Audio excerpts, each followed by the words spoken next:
representative for the constituency most visited by Her Majesty the Queen and her late husband, the Duke of Edinburgh, can I express my sympathies to Her Majesty on the death of her dear husband from the people of Lagan Valley. Their home in Hillsborough Castle is a place which they visited so many times over the years, and it was certainly brought them very close to the hearts of the people in that community. The Duke of Edinburgh was a very special character, and I had the privilege of meeting him a number of times along with Her Majesty, and whether it be at Downshire Primary School or the Lagan Valley Island, and latterly at the South West Hospital where the Queen opened that facility.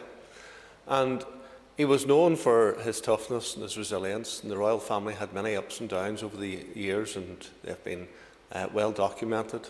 And he's been a rock in that, but he's also known for his sharp mind, for his wittiness, for his incision, and sometimes that got him into trouble, so his quips could become gaffes, and the media loved to play upon that. And as someone who does that occasionally myself, I can really appreciate the quandary that he finds himself in, because you want to engage with people, and you want to lighten an atmosphere, and sometimes it just doesn't work right.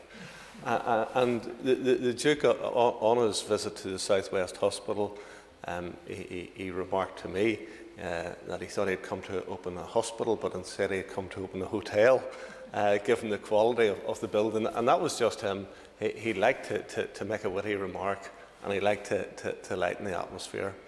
I think that the example of Her Majesty and himself as a couple, and the love and devotion that they have had for each other over those 73 years, has been quite remarkable.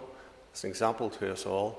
He has shown how he can reach out, and some people perceive their royalty. What would they know about working class?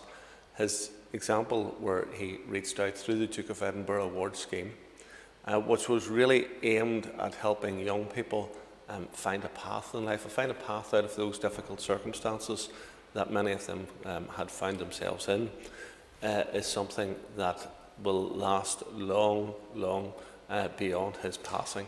He has laid down a great example for us all, in terms of hard work, in terms of honesty, in terms of reaching out, in terms of loyalty.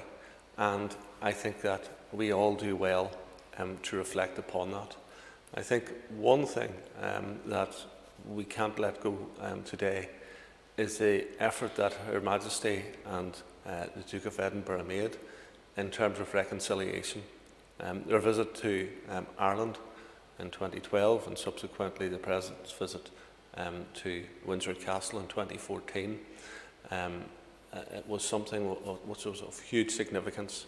The efforts that were made there, and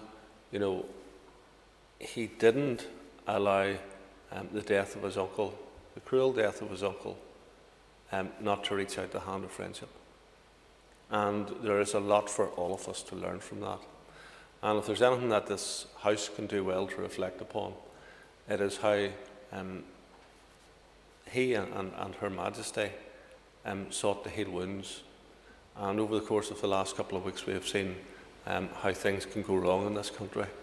And we could all do well to learn from Her Majesty and the Duke of Edinburgh on how we can heal wounds, not open sores, and how we can make things better, not worse.